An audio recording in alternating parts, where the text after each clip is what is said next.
우리 신약성경 74페이지 오늘 신약 본문입니다. 마가복음 11장 11절에서 18절까지의 말씀입니다. 마가복음 11장 11절에서 18절까지의 말씀입니다. 우리 제가 가진 성경 신약성경 74페이지입니다. 제가 먼저 읽어보도록 하겠습니다. 예수께서 예루살렘에 이르러 성전에 들어가사 모든 것을 둘러보시고 때가 이미 저물매 12 제자를 데리시고 베다니에 나가시니라. 이튿날 그들이 베다니에서 나왔을 때 예수께서 시장하신지라. 멀리서 잎사귀 있는 한 무화과 나무를 보시고 혹 그 나무에 무엇이 있을까 하여 가셨더니 가서 보신즉 잎사귀 외에 아무것도 없더라. 이는 무화과의 때가 아님이라. 예수께서 나무에게 말씀하여 이르시되 이제부터 영원토록 사람이 내게서 열매를 따먹지 못하리라 하시니 제자들이 이를 듣더라.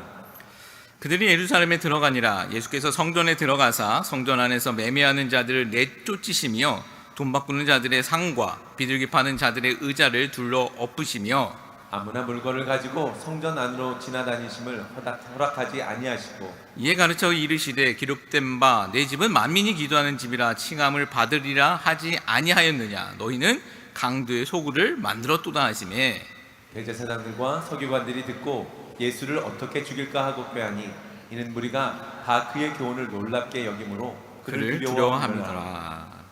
아멘. 예.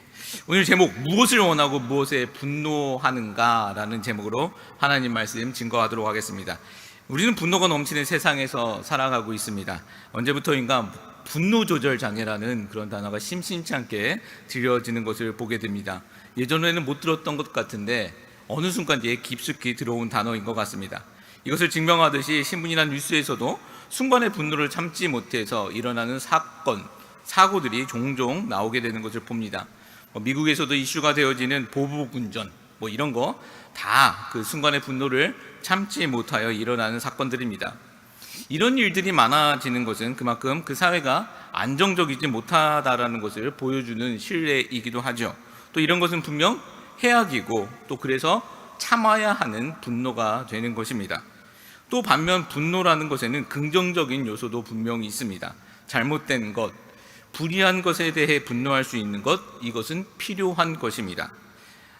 만약 잘못된 것에 분노할 수 없다면 우리의 삶과 사회는 굉장히 크게 후퇴되어질 것입니다.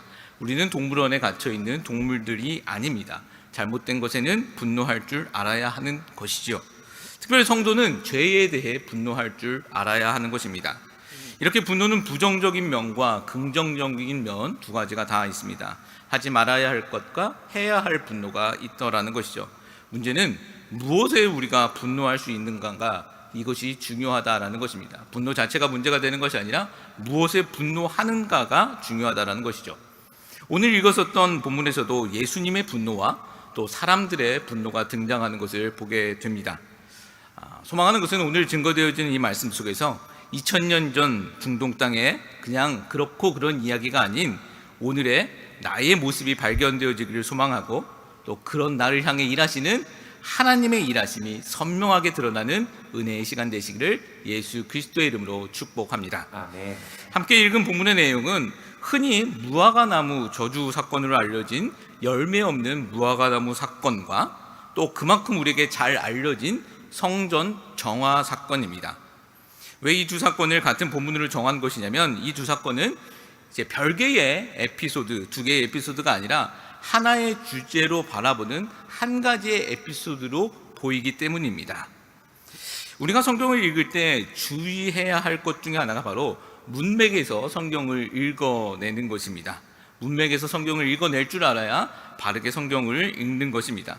간혹 한 구절만 따서 해석을 하다가 이상한 모습으로 또 이상한 결과로 해석되어지는 것도 종종 봅니다. 성경 예는 아니지만 예를 들어서 이런 경우도 있을 수 있죠. 엄마와 아들이 있습니다. 엄마가 이 아이의 자녀한테 잘한다라고 말을 했습니다.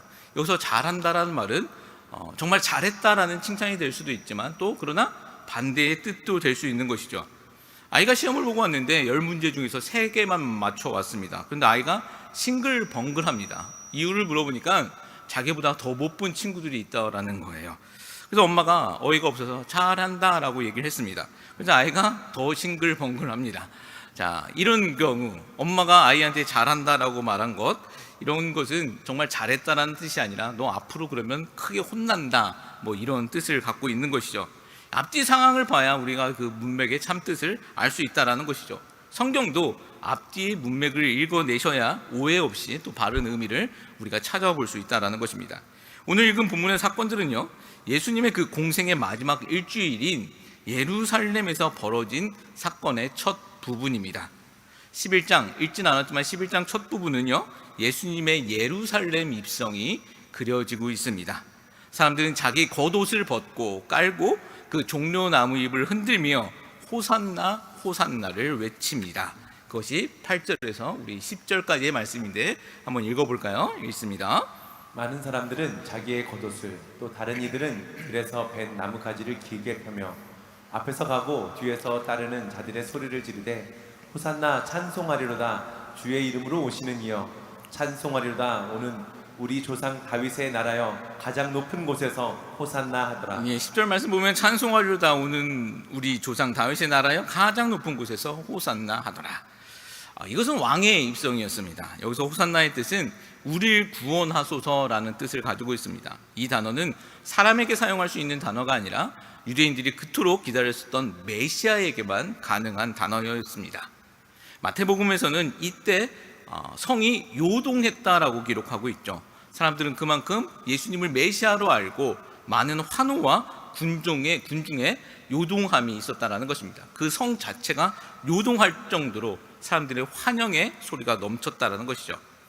그러나 예수님을 향한 이 호산나 호산나라는 이 소리는요, 이 군중의 외침과 이 소리는 오늘 마가복음 15장에서는 예수를 십자가에 못 박아라, 예수를 죽여라라고 바뀌게 됩니다. 오늘 본문이 11장인데 15장에서는 예수를 죽여라로 바뀐다라는 것이죠.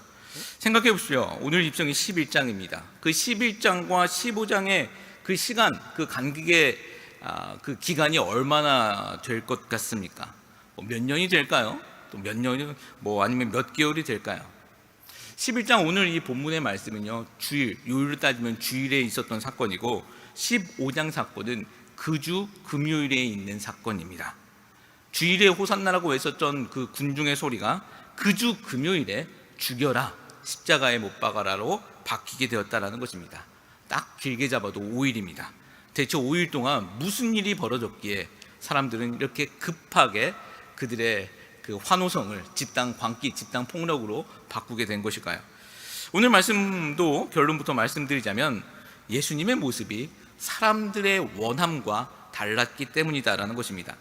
예수님은 사람들이 원하는 메시아의 모습이 아니었던 것입니다. 그래서 사람들이 분노하게 되었다라는 것이죠. 예수님은 무슨 일을 하셨기에 사람들의 열광을 집단 폭력, 집단 광기로 그렇게 5일 만에 바꾸게 하신 것일까요?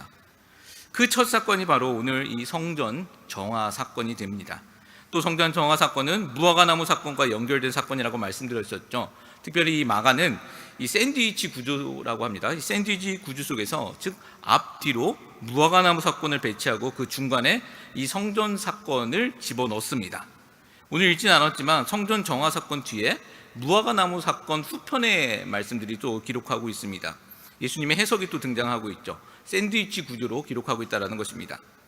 자, 그렇다면 사람들은 원하지 않았지만 예수님이 원하셨던 것이 무엇이길래, 사람들이 원하진 않았지만 예수님의 모습은 무엇이었기에 사람들은 그렇게 분노했을까? 오늘 세 가지로 한번 이 말씀을 살펴보고자 합니다. 첫 번째, 예수님은 열매를 원하셨다는 것입니다. 사람들은 원하지 않았지만 예수님은 열매를 원하셨던 것입니다. 우리 마가복음 11장 우리 11절에서 14절 말씀 한번 다시 한번 읽어봅니다. 시작. 예수께서 예루살렘에 이르러 성전에 들어가사 모든 것을 둘러보시고 때가 이미 저물매 12제자를 데리시고 베다니에 나가시니라. 이튿날 그들이 베다니에서 나왔을 때에 예수께서 시장하신지라. 멀리서 잎사귀 있는 한 무화과 나무를 보시고 혹 그 나무에 무엇이 있을까 하여 가셨더니 가서 보신즉 잎사귀 외에 아무것도 없더라. 이는 무화과의 때가 아님이라. 예수께서 나무에게 말씀하여 이르시되 이제부터 영원토록 사람이 내게서 열매를 따먹지 못하리라 하시니 제자들이 이를 듣더라. 네, 우리 너무나도 잘 알고 있는 내용이죠. 주일에 입성하시고 월요일 그 이튿날 월요일에 벌어진 사건입니다. 예수님이 시장하셔서 무화과 나무로 가십니다. 잎사귀가 많은 곳을 보시고 그 열매를 찾아 가신 것이죠. 그런데 그곳에 갔더니 그 나무에는 열매가 없었습니다. 예수님은 다시는 네가 열매 맺지 못할 것이다 라고 나무에게 명령을 하십니다. 성전 정화 사건 이후에 이어지는 무화과 나무 사건, 이 후편 말씀을 보면 실제로 그 나무는 뿌리채 말랐다라고 성경은 기록하고 있습니다. 그냥 예수님의 명령에서 끝나는 것이 아니라 실제로 그 나무는 뿌리채 말라버린 것입니다.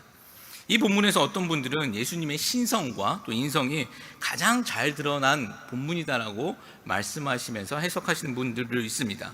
배고파하시는 참 인간이신 예수님과 또 자연을 명령하시고 또 다스리시는 참 하나님의 모습이 다 드러나 있는 부분이다라는 것이죠. 맞는 말입니다. 그런데 그렇게 생각을 한다 할지라도 오늘 본문에서는 조금 꺼림직한 부분이 있습니다. 어떤 부분이죠? 여러분 좀 꺼림직하십니까? 13절 말씀이죠. 13절 후반절 보면 이는 무화과의 때가 아니더라 아님이라 라고 기록하고 있죠. 아직 열릴 철이 아닌데 없다고 혼을 내셨다라는 것입니다. 한번 생각해 보시죠. 더하기 빼기도 못하는 어린아이에게 선생님이 곱하기 나눗셈 문제를 냈고 그거 못 맞춘다고 혼낸다면 여러분 그 잘못은 누구에게 있는 것입니까? 어린아이에게 있는 것입니까? 아니면 아직 성숙하지도 못한 그 아이에게 어려운 문제를 낸 그 선생님에게 잘못이 있는 것이겠습니까? 선생님에게 잘못이 있는 것이겠죠. 그와 비슷한 것입니다. 아직 때가 아닌데 열매가 없다라고 혼내는 것은 너무한 거 아닌가라는 그런 궁금증을 우리에게 유발을 시킵니다. 사실 이 본문이 공격을 참 많이 받는 내용 부분이기도 합니다. 영국의 분석 철학자, 현대 철학을 공부하면 꼭 공부하게 되어지는 이 분석 철학자 버트란트 러셀이라는 사람이 있습니다.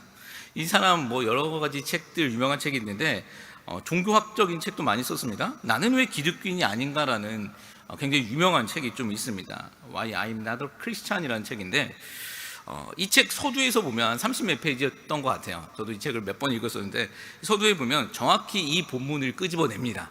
그리고 예수는 자기 배고프다고 말 못하는 그 나무에게 화풀이하는 도덕적으로 또 인격적으로 성숙한 사람이 아닌 모습에 자기는 분노했다라고 기록하고 있습니다.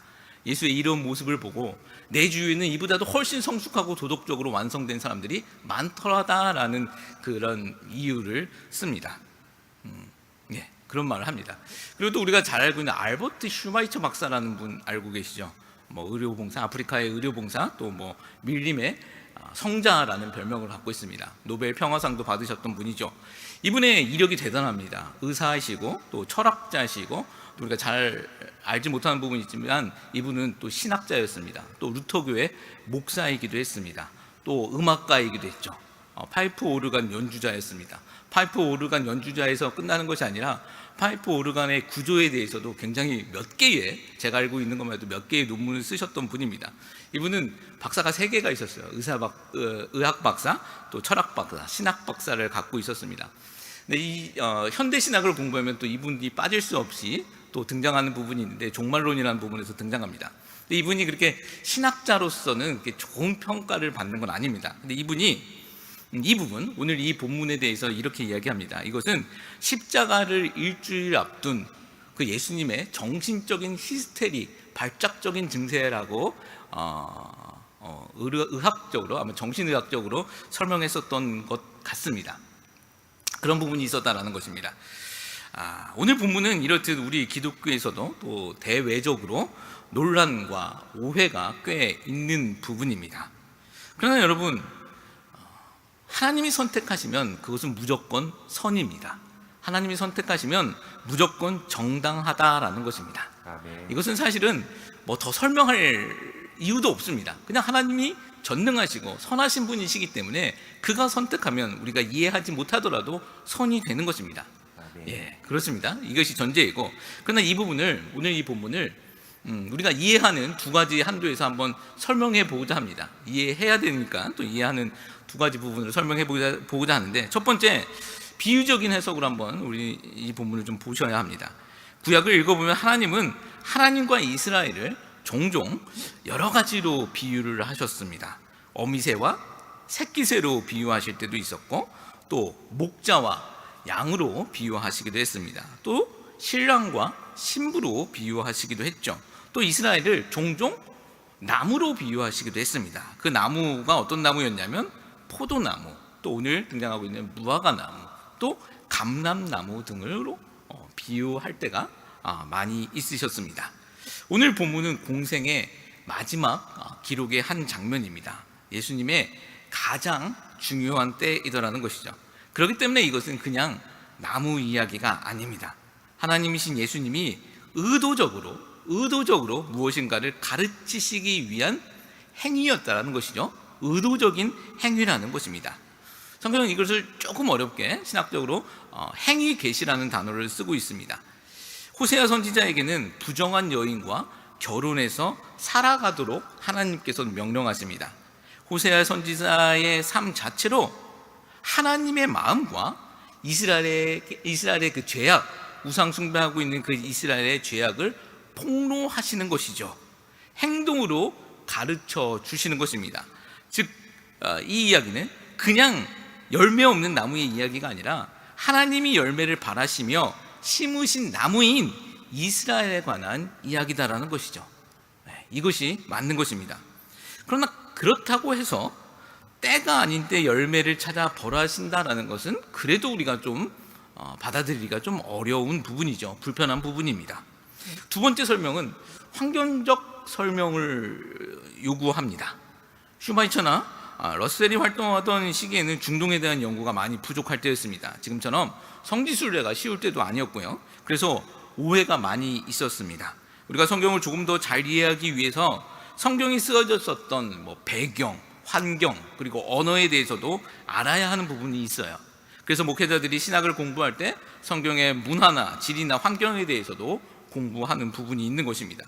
이 부분도 무화과나무의 특징을 알게 되면 적어도 그런 오해에서는 벗어나게 되어집니다. 무화과는 말 그대로 꽃이 없는 나무입니다. 대신 잎사귀와 열매가 동시에 열리는 아주 독특한 특징을 갖고 있는 나무입니다. 당시 사람들은 무화과나무에 잎사귀가 열렸다면 당연히 열매가 있다라고 생각하는 것이 아주 상식적인 일들이었습니다. 우리가 마켓에서 가끔 사먹는 그 무화과 같은 경우는 테나라고 해서 여름에 본격적으로 열리는 열매입니다.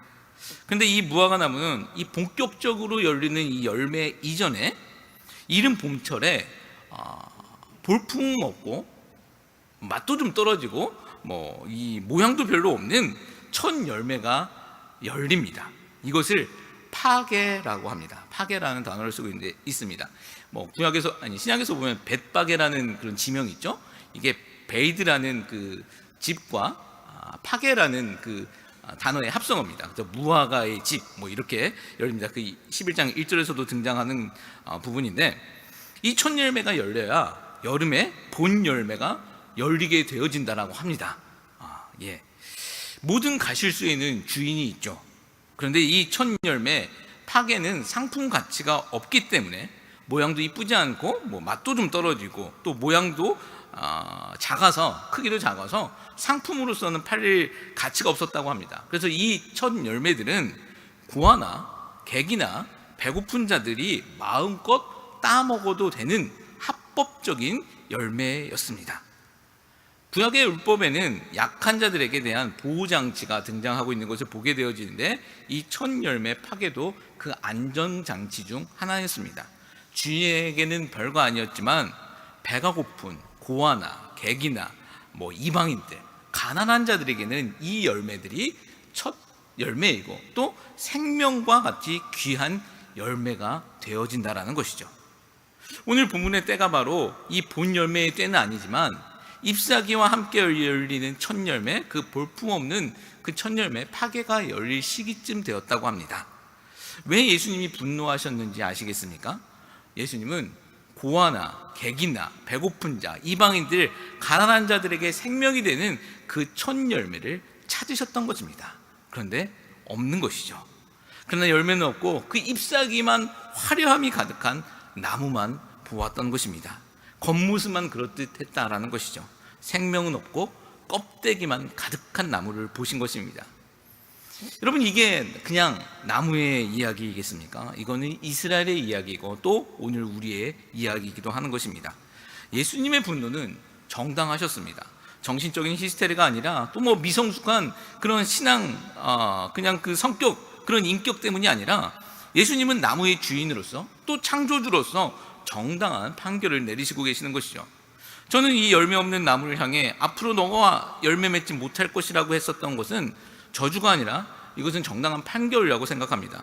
왕으로서 또 창조주로서 목적에서 어긋난 피조물들에게 판결을 정당하게 내리신 것이라는 것이죠. 재판장이 죄인에게 죄값으로 3년형을 언도한다고 한다면 여러분, 이것이 재판장의 저주입니까? 판결입니까? 이거는 판결이죠. 하나님이신 예수님도 왕으로서 또 이 세상의 창조주로서 주인으로서 판결을 하신 것이다라는 것입니다. 이 판결은 이스라엘을 향한 판결이 되는 것이고 또 열매 없는 우리를 향한 판결이기도 하더라는 것입니다. 하나님은 이스라엘을 선택하시고 천하 만국 앞에서 제사장 나라로 살아가기를 원하셨습니다. 이것이 성경을 이어주는 아주 중요한 개념이 되어지는데요, 제사장이라는 것은 백성들을 하나님께 나아오게 하여 하나님께 제사하게 하는 직분을 우리는 제사장이라고 합니다. 하나님께 예배하는 자들, 사람들을 통해서 하나님께 예배시키게 하는 자들의 직분, 그것이 바로 제사장이라는 것이죠. 하나님은 이스라엘이 만국에서 그렇게 제사장 나라로 살아가기를 원하셨던 것입니다. 하나님은 이스라엘이 무화과 나무가 되어서 고아와 같은 그 객과 같은 민족들에게 생명을 나누어 주기를 원하셨던 것이죠. 근데 이스라엘은 그것을 못한 것입니다. 그게 구약이 증거하고 있는 이스라엘에 관한 내용들입니다.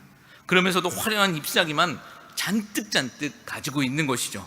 선민이라는 잎사귀, 또 하나님 백성이라는 그런 잎사귀만 가득히 가지고 있는 것이죠. 예수님은 이것에 분노하신 것입니다. 생명 없는 잎사귀에 분노하셨다라는 것이죠. 여러분, 이게 이스라엘만의 이야기이겠습니까? 우리의 이야기는 아닐까요? 하나님은 우리를 왕 같은 제사장이라고 불러주셨습니다. 우리 안에도 생명이 열려야 한다는 것입니다. 그런데 혹시 잎사귀만 가득하지는 않느냐라는 것이죠. 무화과 나무가 성경 제일 처음 나온 곳이 창세기입니다. 아담과 하와가 범죄한 후 첫 행동, 그들의 첫 행동은 무엇이었습니까? 그 무화과 나무 잎으로 치마를 만들어서 자신들의 수치를 가리우는 것이었습니다. 우리도 혹시 화려한 잎사귀로 열매 없음을 가리우는 데만 집착하고 있는 것은 아닐까요?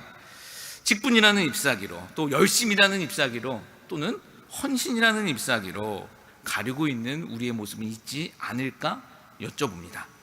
여러분, 생명이 맺혀지지 아니하는 헌신, 헌금, 직분, 이런 것은 다 껍데기에 불과합니다. 예수님과 항상 부딪혔던 바리새인들 보십시오. 그들에게 열심이 없었습니까? 그들에게 11조가 없었나요? 최소의 11조까지 내어지는 정말 어마어마한 열심이 있었습니다. 그러나 생명이 없었던 게 문제가 되었다는 것이죠. 우리도 그런 껍데기로 나를 가리우고 있는 것은 아닐까라고 질문 드려봅니다. 자, 그렇다면 우리는 어떻게 이 생명이라는 열매를 맺을 수 있는 것일까요? 맺어야 하는데 어떻게 맺을 수 있는 것일까요? 나무가 열매를 맺어야지 하면 그 나무가 열매를 맺을 수 있는 것일까요? 그 나무의 의지로 열매를 맺을 수 있느냐라는 것이죠. 사실 우리는 처음부터 열매 맺을 수 없는 나무였습니다. 그것이 성경이 증거하고 있는 우리의 본 모습입니다. 첫사람 아담과 하와가 범죄했을 때부터 우리에게는 그런 능력이 전혀 없다라는 것이죠. 이것을 신학적으로 전적 무능력이라고 합니다. 이스라엘만 못하는 것이 아니라 우리도 못하는 것입니다. 여러분, 그 유대인들, 그 열심히 있는 유대인들도 못했다면 우리는 더 못하는 것입니다. 자, 그러면 어떻게 하라는 말인가? 그들도 못했으니까 우리도 못하고 그냥 다 못하고 그냥 가만히 열매 못 맺는 나무로만 살아가야 하는 것일까? 그렇지 않죠. 하나님께서는, 또 예수님께서는 그 방법을 알려주십니다. 그것이 요한복음 15장 4절 또 5절의 말씀입니다. 한번 같이 한번 읽어볼까요? 읽습니다. 시작. 내 안에 거하라, 나도 너희 안에 거하리라. 가지가 포도나무에 붙어있지 아니하면 스스로 열매를 맺을 수 없음 같이 너희도 내 안에 있지 아니하면 그러하리라. 나는 포도나무요, 너희는 가지라. 그가 내 안에, 내가 그 안에 거하면 사람이 열매를 많이 맺나니 나를 떠나서는 너희가 아무것도 할 수 없음이라. 아멘. 예, 이 말씀이죠. 내 안에 거하라 나도 너희 안에 거하리라. 가지가 포도나무에 붙어 있지 아니하면 스스로 열매를 맺을 수 없음과 같이 너희도 내 안에 있지 아니하면 그러하리라. 나는 포도나무에 너희는 가지라. 그가 내 안에 내가 그 안에 거하면 사람이 열매를 많이 맺나니 나를 떠나서는 너희는 아무것도 할 수 없음이더라. 예수 안에 거하는 것이 방법이다라는 것입니다. 아멘. 내가 예수 안에 거하고 예수가 내 안에 거할 때만 우리에게 열매 맺을 수 있는 능력이 생기더라는 것이죠. 아멘. 이것을 예수님께서는 가르쳐 주시고 있는 것입니다. 보십시오. 구약에 얼마나 많은 열심들이 있었지만 그 열심으로 어떤 열매를 맺었냐라는 거예요. 아무 열매도 못 맺습니다. 근데 예수님께서 해 주신 말씀 무엇입니까? 너희가 내 안에 거하고 내가 너희 안에 거하면 너희가 열매 맺는 나무가 되어진다라는 것이죠. 예수님이 원하시는 것은요, 화려한 잎사귀 아닙니다. 열매입니다. 그 열매가 생명이기 때문이죠. 나를 살리는 생명, 그리고 내 주위에 있는 사람들을 살리는 생명이 바로 이 열매가 되어지기 때문입니다. 예수 안에 거할 수 있는, 그래서 이 생명이라는 귀한 열매를 맺을 수 있는 저와 여러분 되시길 예수님의 이름으로 축복합니다. 아멘. 우리는 능력이 없지만 예수님 안에 붙어 있으면, 예수 대신 그 포도나무에 붙어 있으면 우리에게 생명의 열매가 맺어진다라는 것이죠. 아멘. 예. 두 번째는 예수님은 또 거룩을 원하셨다라는 것입니다. 예수님은 거룩을 원하셨다. 우리 마가복음 11장 15절에서 18절 말씀까지입니다. 같이 한번 읽어봅니다.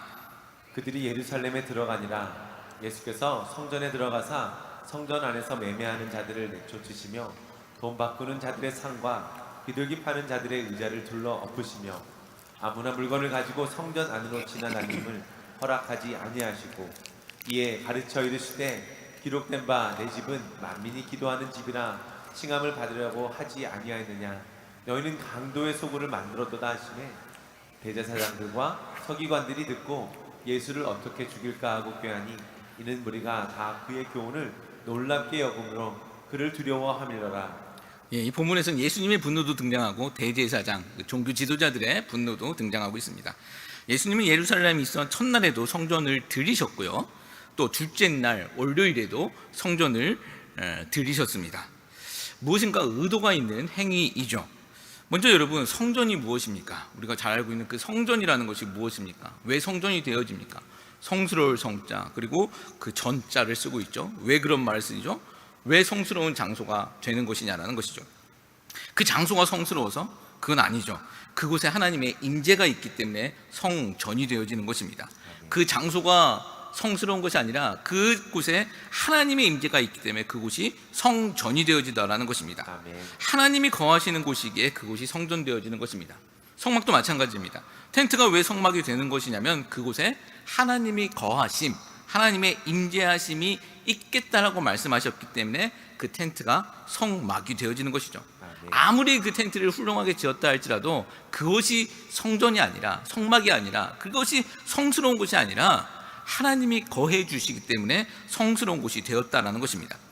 하나님께서는 모세에게 내가 거할 처소를 만들라고 명령하셨고 그곳이 바로 성막이 됩니다. 하나님이 거하시는 곳, 성막과 성전은 곧 하나님의 집이 되어진다라는 것이죠. 하나님이 거하시기 때문에 그곳은 하나님의 집이 되어지는 것입니다. 이 부분도 구속사에서는 굉장히 중요한 부분인데, 에덴 동산에서 쫓겨난 인간은 더 이상 하나님과 함께 거할 수 없는 존재가 되어집니다. 불의한 인간이 의로우신 하나님과 함께 할 수 없는 것이죠. 사람이 아무리 노력해도 이제는 더 이상 하나님께 나아갈 수 없는 존재가 되어진 것입니다. 불의 때문에 하나님께 나아갈 수 없습니다.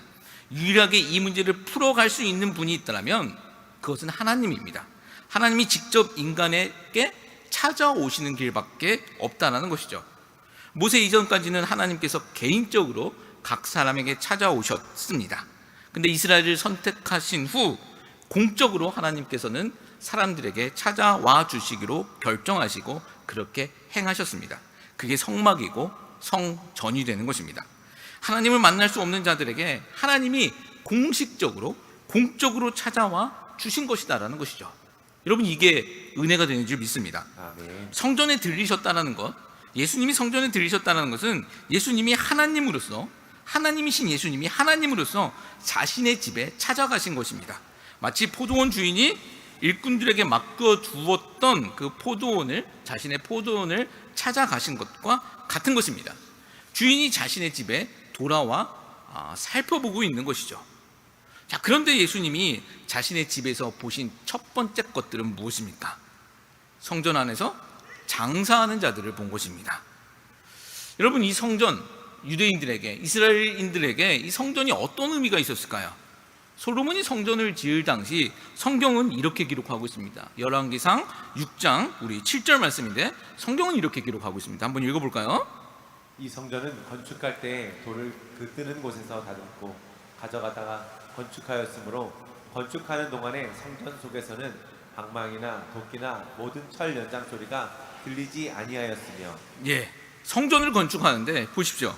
어떤 소리도 들리지 않았다라는 것입니다. 방망이나 도끼나 모든 철 연장 소리도 들리지 않게 그 성전을 건축했다라는 것입니다. 솔로몬은요, 그 성전을 그렇게 거룩하게 섬기며 또 생각하며 하나님이 거하시는 집을 만들었다라는 것이죠. 연장 소리조차 없는 그런 곳으로 만든 것입니다. 그렇게 구별되었던 곳이 성전입니다. 근데 지금은 예수님이 가보신 그 성전에는 어떤 소리가 들리는 것입니까? 장사 소리가 울려 퍼지는 것입니다. 여기서 잠깐 생각해 보아야 할 것은 오늘날 하나님의 임재를 우리가 공적으로 경험하는 곳이 있다면 그것이 예배의 자리입니다. 우리가 개별적으로, 개인적으로는 하나님의 임재를 경험하지만 공적으로 우리가 함께 모여서 하나님의 임재를 경험할 수 있는 곳은 예배입니다. 그리고 예배 드리는 곳, 이곳 바로 이 교회다라는 것입니다. 그 교회에서 울려 퍼져야 할 소리가 있다면 여러분, 그것이 무엇일까요? 하나님의 임재를 찬양하고 또 그 구원을 감사하는 찬양의 소리입니다. 하나님의 주인 되심을 기뻐하는 그 감사의 소리만 교회에는 넘쳐나야 한다라는 것입니다. 아멘. 근데 여러분, 사람들의 소리가 들리기 시작하면 교회에는 문제가 생기더라는 것이죠. 언제부터 사람의 소리가 들리기 시작하는 줄 아십니까? 사람이 교회의 주인이 되었을 때, 머리 되었을 때부터입니다. 여러분, 소망합니다. 우리 교회는 하나님만이 주인 되셔서 하나님만이 머리가 되셔서 정말 하나님만 찬양하고 예배하는 소리만 넘쳐나는 그런 아름다운 교회가 되시기를 예수님 이름으로 축복합니다. 아멘. 사람이 머리가 되어지면 여러 가지 불협화음이 시작되어지더라는 것이죠. 우리가 성경 읽기표에 따라 구약 본문을 지금 느헤미야 읽고 있습니다. 이스라엘이 망했을 때 총 3차례, 3차례로 망하게 되어지는데 바벨론에 3차례로 끌려가게 됩니다.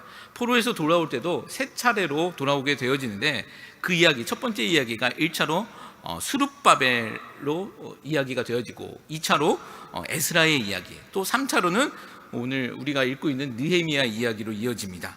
1차 스룹바벨은요, 성전을 짓습니다. 무너진 성전을 짓습니다. 그리고 2차 에스라는요, 그 성전에 봉사할 사람들을 세웁니다. 그리고 3차 느헤미야는 성벽을 재건함으로써 성전과 사람들을 보호하는 일을 하게 되어집니다. 이 이야기들 결국 성전의 이야기더라는 것입니다. 포로에서 돌아온 이스라엘에게 가장 중요한 이슈는 성전이었다는 것입니다. 포로에서 돌아오자마자 그들이 했었던 것은 밭을 일구는 것이 아니라, 집을 건축하는 것이 아니라 하나님의 거하시는 곳, 하나님이 거하시는 그 성전을 만드는 것이었죠. 성전이 곧 이스라엘의 정체성이 되었다는 것이죠. 그런 성전에서 장사하는 사람들이 들어왔다는 것은 이것은 심각한 문제가 벌어지고 있었다는 것입니다. 물론 필요에 의해 재물에 쓰일 흠없는 동물들을 팔았던 것이고, 또 로마의 황제가 그려져 있었던 동전으로 헌금할 수 없으니 성전에 바칠 유대 동전으론 누군가는 바꿔주어야 하는 일이었습니다. 이거 분명 필요했습니다. 그러나 그들이 성전 안으로 들어와서 그곳에서 장사를 하고 있었다는 것은 매우 놀랄 일이었습니다. 제사장들이나 종교 지도자들의 허락 없이는 이것은 불가능한 일이었고, 틀림없이 많은 부정과 부패가 있었을 것이라는 것이 학자들의 동일한 의견입니다. 예수님과 논쟁을 했었던 그들을 보면 얼마든지 가능한 일이라고 생각할 수 있죠. 그들이 얼마나 부패했는지에 대해서도 충분히 우리는 추측해 볼 수도 있는 것입니다. 또 장사들이 있었다는 곳, 그곳이 어딘가를 우리가 좀 살펴봐야 하는데, 성전에는 세 곳의 마당이 있었습니다. 그중 가장 밖에 있는 뜰, 그 마당이 이방인의 뜰이었습니다. 원래 성전에는 이방인들이 들어갈 수 없죠. 근데 성전이 건축되어지면서 새로 이렇게 재건되어지면서 이방인의 뜰이 그 가운데 만들어졌습니다. 이방인들이 성전에 들어올 수 있었던 유일한 장소가 바로 이방인의 뜰, 성전 가장 바깥에 있는 뜰이었습니다. 앞서도 말씀드렸습니다. 하나님은 이스라엘을 제사장 나라로 세우신 것입니다. 하나님은 이스라엘만을 생각하신 것이 아니라 이스라엘을 통해서 천하 만국이 하나님께 나아오기를 기대하고 계셨던 것이다라는 것이죠. 그것이 하나님의 계획이었던 것입니다. 이스라엘뿐만에서 멈추는 것이 아니라 이스라엘 통해 각 나라 족속들이 하나님께 돌아오는 것, 그것이 하나님의 원 계획이셨다라는 것입니다. 이사야 선지자는 하나님의 성전에 대해서 이렇게 이야기를 하고 있습니다. 이사야서 56장 6절 말씀 보십시오. 하나님의 원 계획, 의도가 무엇인지 보겠습니다. 56장 6절 7절 말씀 같이 읽습니다. 또 여호와 연합하여 그를 섬기며 여호와의 이름을 사랑하며 그의 종이 되며 안식일을 지켜 더럽히지 아니하며 나의 언약을 굳게 지키는 이방인마다 내가 또 곧 그들을 나의 성산으로 인도하여 기도하는 내 집에서 그들을 기쁘게 할 것이며 그들의 번제와 희생을 나의 제단에서 기꺼이 받게 되리니 이는 내 집은 만민이 기도하는 집이라 일컬음을 될 것입니다. 예수님이 그 성전에서 그 상인들을 뒤엎으시고 하시는 말씀, 내 집은 만민이 기도하는 집이라고 말씀하셨던 이 말씀이 예수님 혼자 말씀이 아니라 이사야 선지자가 이미 하셨던 말씀입니다. 하나님의 계획이라는 것이죠. 만민이 기도하는 집이라 일컬음을 받기를 원하셨다라는 것입니다. 성전이 이스라엘에게만 국한 것이 아니라 만국이, 만민족이 그곳에서 하나님께 예배드리는 것이 하나님의 원 계획이셨다라는 것입니다. 이방인이 하나님을 섬기고 또 만민이 기도하는 것, 이것이 하나님의 계획이었습니다. 아브라함에게 너와 네 후손을 통해 천하 만민이 복을 얻을 것이다 라고 하셨던 말씀도 유대인에게만 국한 것이 하는 것이 아니라 천하 만민, 즉 이방인들을 하나님의 자녀로 부르시고자 하시는, 그들에게도 복을 주시고자 하시는, 그들에게도 예수님을 가르쳐 주시고자 하시는 하나님의 계획이 그 가운데 있으셨다라는 것입니다. 무화과 나무가 열매를 맺어 사람들을 살려야 할 의무가 있었던 것처럼 이스라엘은 제사장 나라로서 모든 민족에게 하나님을 전해야 할 의무가 있었던 것입니다. 그런데 이방인이 들어와 하나님을 찾을 수 있는 그 유일한 곳에 장사들이 가득한 것입니다. 만민이 찾아와 하나님께 기도해야 하는 그곳을 장사꾼들로 가득 채워버린 것입니다. 열매 없는 무화과 나무랑 똑같은 것이죠. 비록 볼품은 없지만 없는 자들에게 생명이 되는 그 첫 열매가 없는 것처럼, 비록 성전 깊숙한 곳은 아니었지만 이방인들이 들어와 하나님을 알아갈 수 있는 그 유일한 곳을 그들이 막아버린 것입니다. 예수님이 이것에 대해 분노하고 계신 것이죠. 이방인의 뜰에 장사꾼이 들어와서 장사를 하고 있어서 정작 이방인들은 들어오지 못하게 했던 것, 예수님이 그것에 분노하고 계셨다는 것입니다. 유대인에게 메시아 대망 사상은요, 철저한 민족주의였습니다. 선민의식에서 나온 민족주의입니다. 이 민족주의가 얼마나 강했냐면 복음이 전파된 이후로도 신약에서 가장 이슈가 되는 문제는 과연 이방인에게 복음이 증거되어지는 것이 맞느냐 안 맞느냐, 이 문제였습니다. 바울도, 베드로도 이 문제 가운데 휩쓸리게 되어지죠. 그들의 눈에 이 예수님이 얼마나 불편한 존재였겠습니까? 우리도요, 하나님의 원계획을 알아야 하는 것입니다. 우리만 하나님의 나라로, 하나님의 백성으로 부르신 것이 아닙니다. 우리가 왕 같은 제사장이라고 말씀하셨습니다. 제사장은요, 혼자 서 있는 것이 아닙니다. 우리를 제사장으로 부르셨다는 것은 사람들을 하나님께로 이끌어야 할 책임이 우리 가운데 있더라는 것이죠. 여러분, 우리가 제사장이심을 믿으십니까? 네. 여러분, 우리는 세상에서 살아가는 제사장입니다. 혹시 우리 가족 가운데 나만 예수 믿는 분 있으십니까? 우리 가족의 제사장으로 나를 불렀는지 믿습니다. 우린 제사장의 의무와 사명을 다 감당해야 할 그 필요성이 우리 가운데 있더라는 것이죠. 네. 여러분, 예수님께서는 그것을 우리에게 원하시고 계시더라는 것입니다. 세 번째입니다. 예수님께서 우리에게 원하시는 것, 예수님은 새로운 시작을 원하시고 계셨다라는 것입니다. 하나님은 말씀으로 세상을 창조하셨습니다. 그런데 이 창조의 세계에 문제가 생기게 되어지죠. 이 문제는 우리가 잘 알고 있는 죄의 문제입니다. 죄의 영향력은요, 굉장히 가공할 만해서 창조 세계 곳곳에 다 미치게 되어집니다. 하나님과 사람과의 관계에서 문제가 생기고 또 사람과 사람과의 사이에서도 문제가 생기고 사람과 자연 만물 사이에서도 문제가 생겨나게 되어집니다. 가뭄이 있고 지진이 있고 또 홍수가 있는 것도 다 우리 인간이 범한 죄의 영향력 때문입니다. 이 문제는 우리 인간이 해결할 수 있는 문제가 아니라고 말씀드렸습니다. 이 문제는 오직 이 세계의 주인이시고 왕이신 하나님만이 해결하실 수 있는 문제입니다. 이 문제를 해결하시는 과정을 우리는 구원이라는 단어로 사용하기도 하고 또는 새창조라는 단어로 표현하기도 합니다. 여러분 새창조라는 그런 소리를 들어보셨는지요? 개념적으로는 성경에 굉장히 많이 등장하고 있습니다. 우리가 잘 알고 있는 성경 구절인데 그냥 지나쳐서 읽을 때가 많은데요. 고린도후서 5장 17절 말씀 한번 읽어보겠습니다. 같이 읽습니다. 그런즉 누구든지 그리스도 안에 있으면 새로운 피조물이라 이전 것은 지나갔으니 보라 새 것이 되었도다. 예, 새 피조물이라고 이야기하고 있습니다. 새로운 피조물이라는 것이죠. 옛 피조물은 죽었고 새로운 피조물로 하나님께서 창조하신다는 것입니다. 이것이 새 창조 또는 재창조라고 합니다. 하나님께서 새롭게 창조하신다는 것이죠.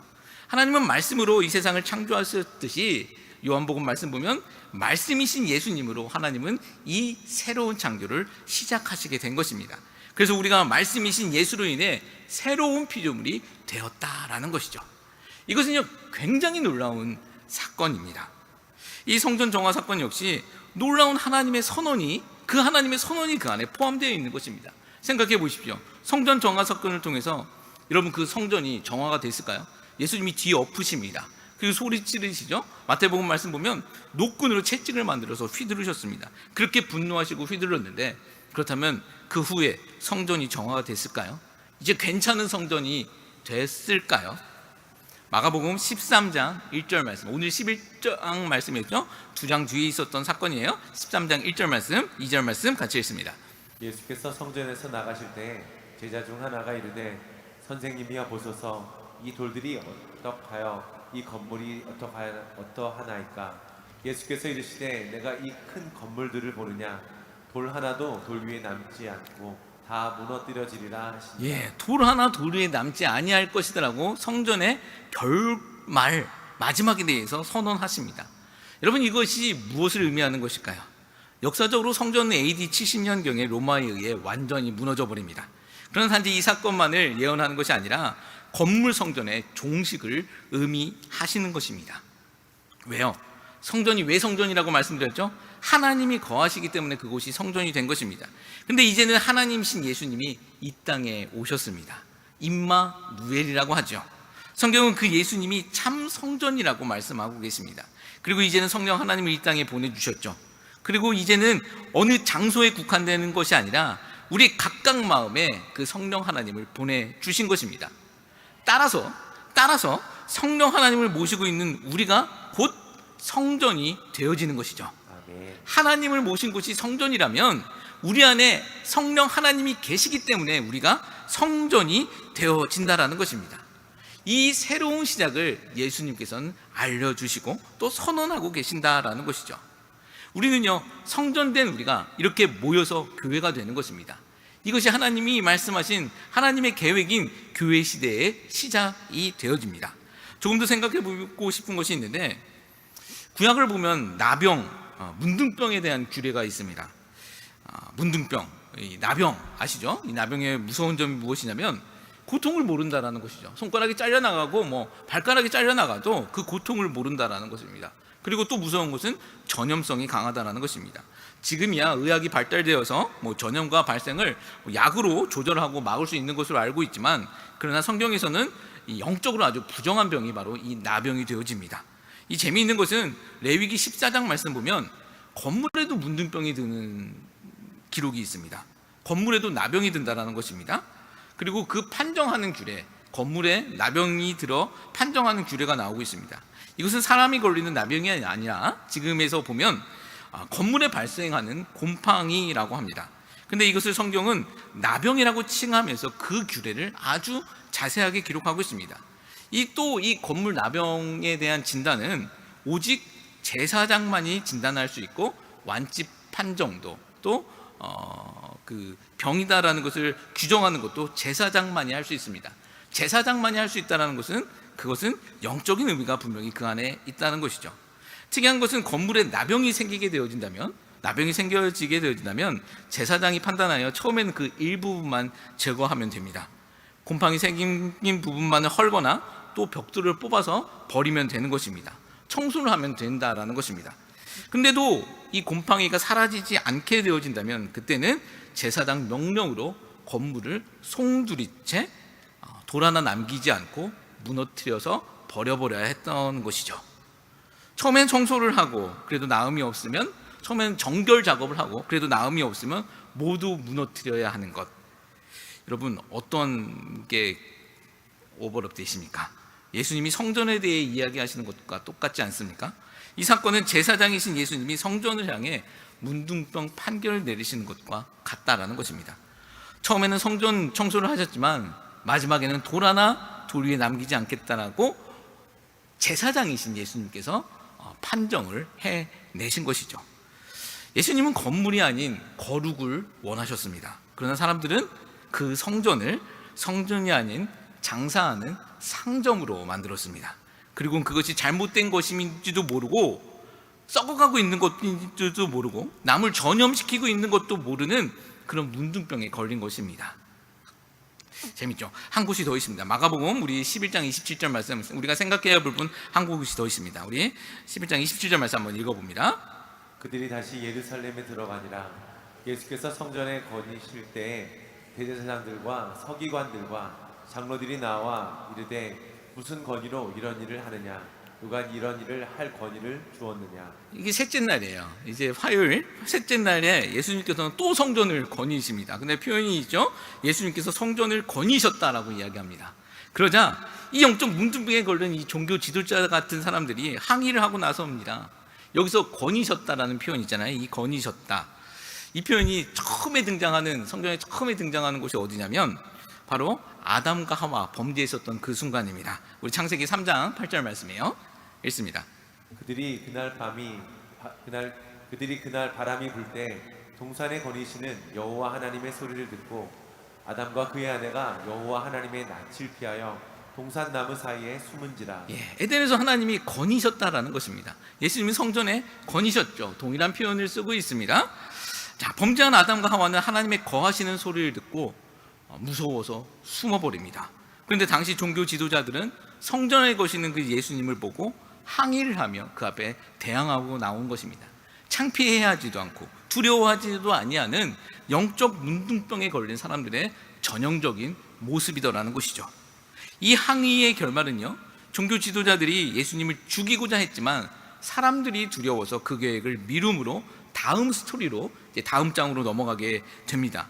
이들은 철저하게 사람만을 두려워했습니다. 하나님을 두려워해야 했었던 사람들은, 이들은 하나님이 아닌 사람에게만 집중했다는 것입니다. 요즘 그런 말이 있더라고요. 교회를 향해서 조롱하는 말입니다. 종교 비즈니스라고 얘기를 해요. 보기 좋은 상품을 쏟아내고 손님을 기다린다라는 그런 조롱어린 시선들이 있습니다. 정말 두려운 것은 이 앞에 서다 보면 사람들이 어떤 말을 좋아할까라는 것을 알게 될 때가 있습니다. 참 그게 두렵습니다. 이 잘못하면 이들의 말처럼 종교 비즈니스가가 될 수도 있기 때문입니다. 이 본문의 성전들은요, 성전 지도자들은 수치도 몰랐습니다. 자신들이 하나님 앞에서 어떠한 잘못을 저지르는 것도 몰랐습니다. 그리고 예수님께 찾아와 대항을 하는 것이죠. 너 누구의 권위로 그러냐라고 묻습니다. 저들의 두려움은요, 하나님이 아니었습니다. 사람들의 관심이었었죠. 사람들을 두려워하고 있는 것입니다. 철저히 종교 비즈니스의 모습이었습니다. 사람이 관심이니 사람들 좋아할 만한 상품을 만들어내기도 하고 사람들을 적당히 협박할 수 있는 능력들도 이들에게 있었습니다. 하나님을 램프의 요정처럼 만들기도 하고요, 기도를 도깨비 방망이쯤으로도 얼마든지 둔갑시킬 수 있는 능력들이 그 가운데 있었다라는 것이죠. 이게 참 두려운 말씀인 것 같습니다.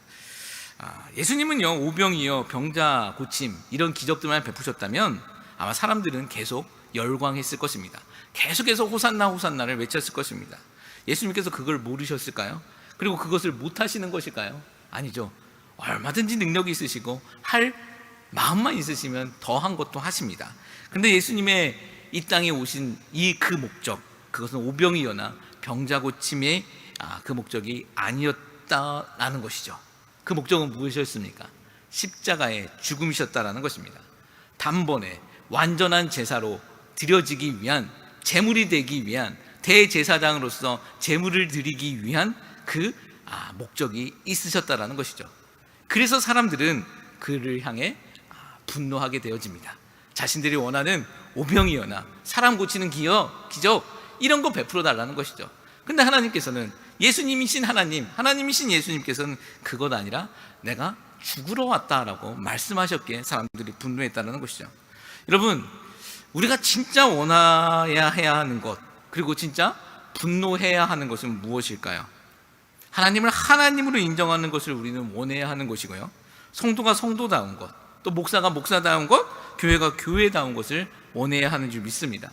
만약 우리 가운데 그렇지 못함이 발견되어진다면 그것에 분노할 줄 아는 자들이 되어야 한다는 것이죠. 여러분, 이것이 오늘 성경에서 말씀하고 있는 우리를 향한 하나님의 말씀이라고 생각되어집니다. 우리 찬양팀 나와주시고요. 말씀을 정리하면 오늘 예수님이 원하셨던 건 세 가지입니다. 사람들이 원했었던 모습과는 다르지만 예수님이 원하셨던 것 세 가지입니다. 예수님은 열매를 원하셨다라는 것입니다. 여러분, 우리는 우리 스스로 우리 능력으로 열매 맺을 수 없습니다. 우리가 열매 맺을 수 있는 유일한 방법은 예수님께 붙는 것밖에 없습니다. 예수님 안에 거함으로써 그 생명의 열매를 맺을 수 있는 저와 여러분 되시기를 예수님의 이름으로 축복합니다. 또 예수님은 거룩을 원하셨습니다. 하나님은 우리를 성도라고 말씀하십니다. 이 세상에서 살아가고 있지만 거룩한 자들로 구별되어지기를 원하셨다는 것이죠. 여러분, 우리가 그냥 한번 눈 감으면 세상이 우리를 삼키려고 합니다. 여러분, 그러나 우리는 세상 속에서 성도가 되어야 하는 줄 믿습니다. 예수님 부여잡고 하나님의 말씀 부여잡고 성도로 살아갈 수 있는 저와 여러분 되셨으면 좋겠습니다. 그리고 세 번째, 예수님은 새로운 시작을 원하셨다는 것입니다. 예수님을 통해 새로운 창조가 시작되었다는 것이죠. 여러분, 말씀 되신 그 예수님을 증거할 수 있는, 그 생명 되신 예수님을 증거할 수 있는 우리 교회, 또 우리 귀한 성도님들 되시기를 예수 그리스도의 이름으로 축복합니다. 아멘.